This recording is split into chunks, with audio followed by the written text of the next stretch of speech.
Bienvenidos a nuestra presentación. Hoy el grupo número 4 les va a llevar a un viaje a través de uno de los trastornos de personalidad más complejos y fascinantes, el trastorno límite de la personalidad.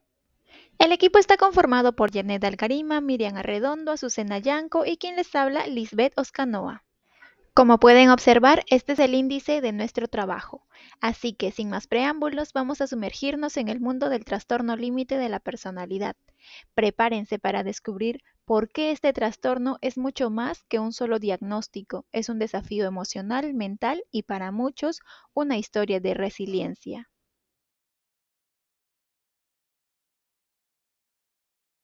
El trastorno límite de la personalidad es un trastorno mental que puede ser bastante difícil de entender, pero intentaremos desglosarlo de una manera sencilla. ¿Qué es el TLP? Imaginen que sus emociones son como un yo-yo, suben y bajan con mucha rapidez y a menudo sin previo aviso. Eso es lo que sienten las personas con TLP. El trastorno se caracteriza por una gran inestabilidad emocional, relaciones interpersonales que cambian de noche a la mañana y una impulsividad que puede ser bastante destructiva. A menudo, las personas con TLP pasan de la idealización a la devaluación de otras personas, creando un patrón caótico de relaciones. ¿Y por qué sucede esto? Para entender por qué ocurre, tenemos que mirar tres factores principales: factor genética, ambiente y biología. En el factor genética hay evidencia de que el TLP tiene un componente hereditario. Las personas con familiares cercanos que tienen TLP tienen más probabilidades de desarrollar el trastorno. Así que sí, la genética puede jugar un papel importante. Factor ambiente. El entorno en el que creces también puede contribuir. Experiencias traumáticas durante la infancia, como el abuso emocional, físico, sexual o la negligencia, pueden desencadenar el TLP. Si creciste en un ambiente donde tus emociones no fueron validadas o te trataron de forma abusiva, eso podría ser un factor. Factor biología. Nuestro cerebro también tiene mucho que ver cómo regulamos las emociones. Las personas con TLP suelen tener alteraciones en las áreas del cerebro que controlan las emociones y los impulsos. Esto puede explicar por qué sus emociones pueden ser tan intensas y difíciles de controlar. ¿Cómo se diagnostica el TLP? Los profesionales de la salud mental buscan ciertos patrones para diagnosticar el TLP. Primero, examinan el entorno del paciente para saber si hubo experiencias traumáticas o invalidantes durante la infancia. Luego, analizan las relaciones interpersonales del paciente para saber si hay un patrón de idealización o de evaluación. También se presta atención a comportamientos autodestructivos, como autolesiones o intentos de suicidio. Además, se evalúa la inestabilidad emocional con cambios rápidos de humor y se buscan sentimientos crónicos de vacío. Otro signo clave es la ira intensa e inapropiada, que pueden manifestarse como arrebatos o agresiones. Y finalmente también pueden presentar síntomas disociativos o paranoia, especialmente bajo estrés. Todos estos factores contribuyen a la presunción diagnóstica del TLP. Según el DSM-5, la última versión de ese manual, la característica esencial del trastorno límite de la personalidad es un patrón general de inestabilidad en las relaciones interpersonales, la autoimagen y la afectividad, junto con una notable impulsividad. Este patrón comienza en la adolescencia o al principio de la edad adulta y se manifiesta en diversos contextos. El DSM-5 presenta una lista de 9 ítems denominados criterios diagnósticos. Para diagnosticar el trastorno límite de la personalidad, el clínico debe observar al menos 5 ítems de estos 9. A continuación voy a explicar sobre estos 9 ítems que son muy importantes para poder detectar, ¿no?, algún paciente de que tenga el trastorno límite de la personalidad. Punto número uno: esfuerzos desesperados, ¿no?, para evitar el abandono real o imaginado. Ítem 2: patrón de relaciones interpersonales inestables e intensas, caracterizado por la alternancia entre la idealización y devaluación. Ítem 3: alteración de la identidad o autoimagen persistente. Ítem 4: no impulsividad en al menos dos áreas potencialmente dañinas para sí mismo. Por ejemplo, tensión por los gastos, de repente el abuso de sustancias, el sexo o alguna condición temeraria, ¿no? Ítem 5: comportamientos intensos o amenazas suicidas recurrentes. Ítem 6: inestabilidad afectiva debido a una reactividad marcada en el estado de ánimo. Por ejemplo, episodios de irritabilidad, ansiedad o disforia que suelen durar unas pocas horas o rara vez más de unos días. Ítem 7: sentimientos crónicos de vacío. Ítem 8, ¿no? La ira inapropiada, intensa o dificultades para poder controlar la ira, ¿no? Por ejemplo, peleas frecuentes o de repente enfados constantes. Y como último ítems, ¿no? El ítems 9, síntomas disociativos, graves o transitorios. Por ejemplo, la sensación de estar fuera de uno mismo, ¿no? La despersonalización. En cuanto al tratamiento para los pacientes de TLP, encontramos los biológicos y los psicoterapéuticos. Los biológicos están relacionados con los fármacos. Los ISRS son inhibidores selectivos de la recaptación de serotonina. ¿Pero qué es la serotonina? La serotonina es un neurotransmisor que se relaciona con el control de las emociones y el estado de ánimo, regula el apetito, controla la temperatura corporal, entre otros. ¿Cuál es la función de estos fármacos? Retrasan o impiden la reabsorción de la serotonina en el cuerpo, con el fin de que aumente su concentración para ayudar a regular diversas funciones corporales, como las que he acabado de mencionar. Los ISRS son antidepresivos, alivian los síntomas de la depresión moderada a grave, con menos efectos secundarios. El litio, aunque es utilizado en pacientes bipolares, se puede recetar a un paciente con TLP para estabilizar su estado de ánimo. Neurolépticos son medicamentos antipsicóticos, pero que en algunos pacientes tienen efectos secundarios como tics y temblores, sueño excesivo, mareos, náuseas, vómitos, inquietud, aumento de peso, resequedad de la boca, estreñimiento, también visión borrosa, convulsiones y presión arterial baja. Algunos de ellos son risperidona, aripiprazol, clozapina, entre otros. En cuanto al tratamiento psicoterapéutico, voy a mencionar dos psicoterapias que están muy relacionadas y tienen mayor efecto en los pacientes de TLP. Una de ellas es la psicoterapia dinámica, específicamente la psicoterapia focalizada en la transferencia, y también la psicoterapia cognitivo-conductual, DBT. Bien, voy a mencionar algunos detalles de esta primera psicoterapia, que es la psicoterapia focalizada en la transferencia.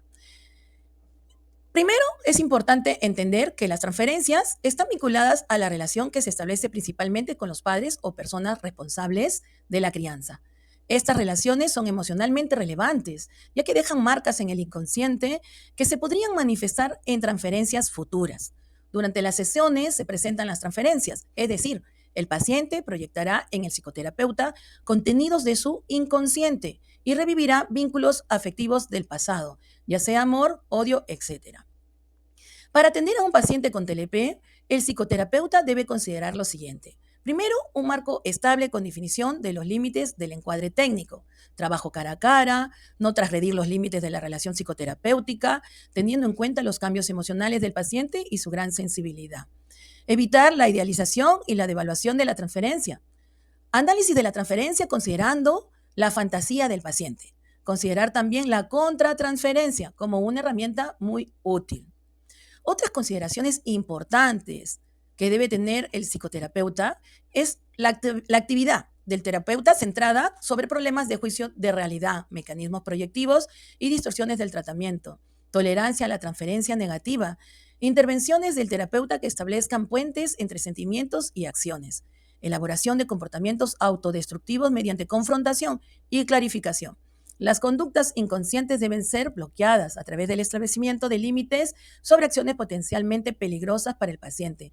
Las intervenciones deben ser basadas en el presente desde las primeras sesiones y la atención a la contratransferencia como aspecto esencial del trabajo terapéutico. El terapeuta también debe considerar algunas prioridades para atender a un paciente con TLP. Ellas son el comportamiento suicida u homicida, abandono prematuro del tratamiento, diálogos deshonestos o mentirosos, conductas impulsivas en inconscientes. Por ello es esencial, pues, que el psicoterapeuta tenga las actitudes necesarias para atender a un paciente. Entre las actitudes es muy importante creer que el paciente tiene interés y puede mejorar. Tener claro su rol y desde allí ser empático con el paciente. Estar convencido de que puede ayudarlo. Y también debe estar convencido de que está preparado para afrontar todo lo que se presente durante las sesiones.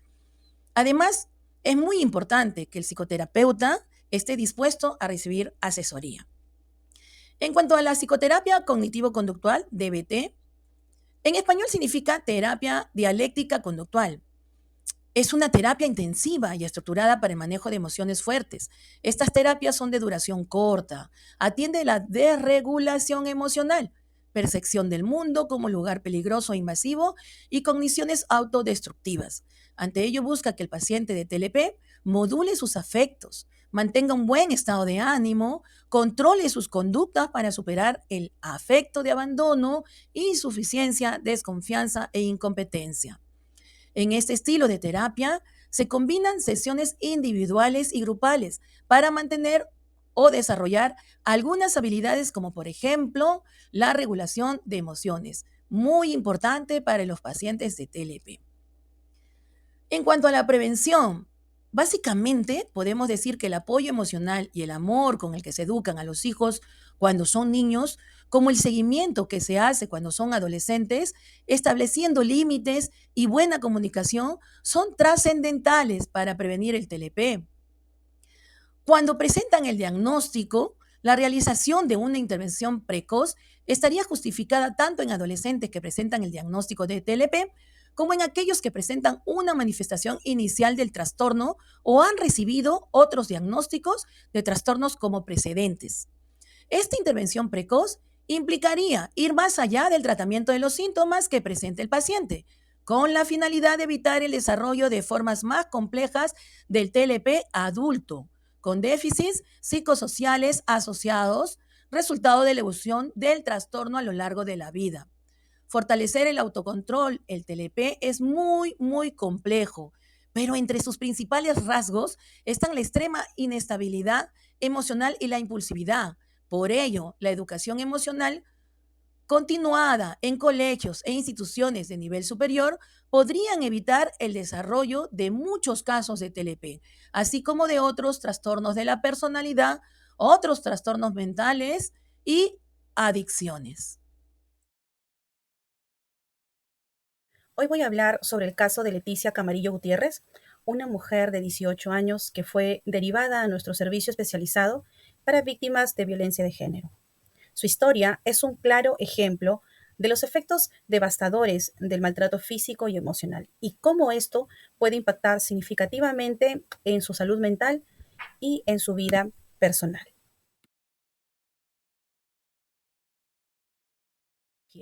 Leticia presenta varios síntomas claves. El estrés postraumático, tiene revivencias, pesadillas y flashback relacionados con el trauma. También muestra evitación de situaciones que le recuerden a su expareja, hiperactivación y alta ansiedad. El siguiente síntoma es la depresión, ya que se siente constantemente triste, fatigada, ha perdido el interés en las actividades que antes disfrutaba mucho y ha tenido pensamientos suicidas. El siguiente síntoma es el trastorno disociativos, bien, donde experimenta episodios de amnesia, desconexión con la realidad, especialmente cuando se siente amenazada. El otro síntoma es el abuso de sustancias. Bien, Leticia ha recurrido al consumo de cocaína y alcohol para lidiar con el estrés y el dolor emocional. Por último, presenta crisis de ansiedad y ataques de pánico, en donde ella experimenta reacciones intensas y miedo extremo cuando se enfrenta a situaciones estresantes, especialmente relacionadas con el violento comportamiento de su expareja. Presunción diagnóstica.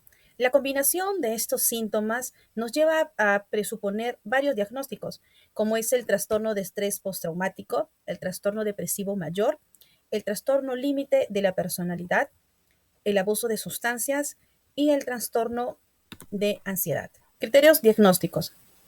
Para el trastorno por estrés postraumático, Leticia cumple con criterios como exposición a eventos traumáticos, síntomas intrusivos, evitación persistente, cambios negativos en el estado de ánimo y hiperactivación. Para la depresión presenta un estado de ánimo muy deprimido persistente, fatiga y pensamientos suicidas. Bien, para el trastorno del límite de la personalidad muestra relaciones inestables, impulsividad y amenazas suicidas. Tratamiento. Para abordar esta compleja combinación de trastornos, el tratamiento debe ser integral. Empezamos por una terapia cognitivo-conductual. Esta terapia puede ayudarla a manejar el trastorno estrés postraumático, bien, y la ansiedad. También tenemos lo que es la terapia dialéctico-conductual, que esta va a ser muy útil para el trastorno límite de la personalidad, ya que se enfoca en la regulación emocional y habilidades interpersonales. También el siguiente tratamiento sería la intervención psiquiátrica, donde se podría emplear el uso de medicamentos, bien para controlar la depresión y el trastorno por estrés postraumático. También el siguiente tratamiento podría ser el apoyo social y familiar, ya que es crucial para poder ayudar a Leticia a reconstruir su red de apoyo. Y por último, el tratamiento bien enfocado en el uso de sustancias que requieren enfoques específicos para poder abordar el uso de cocaína y también del alcohol.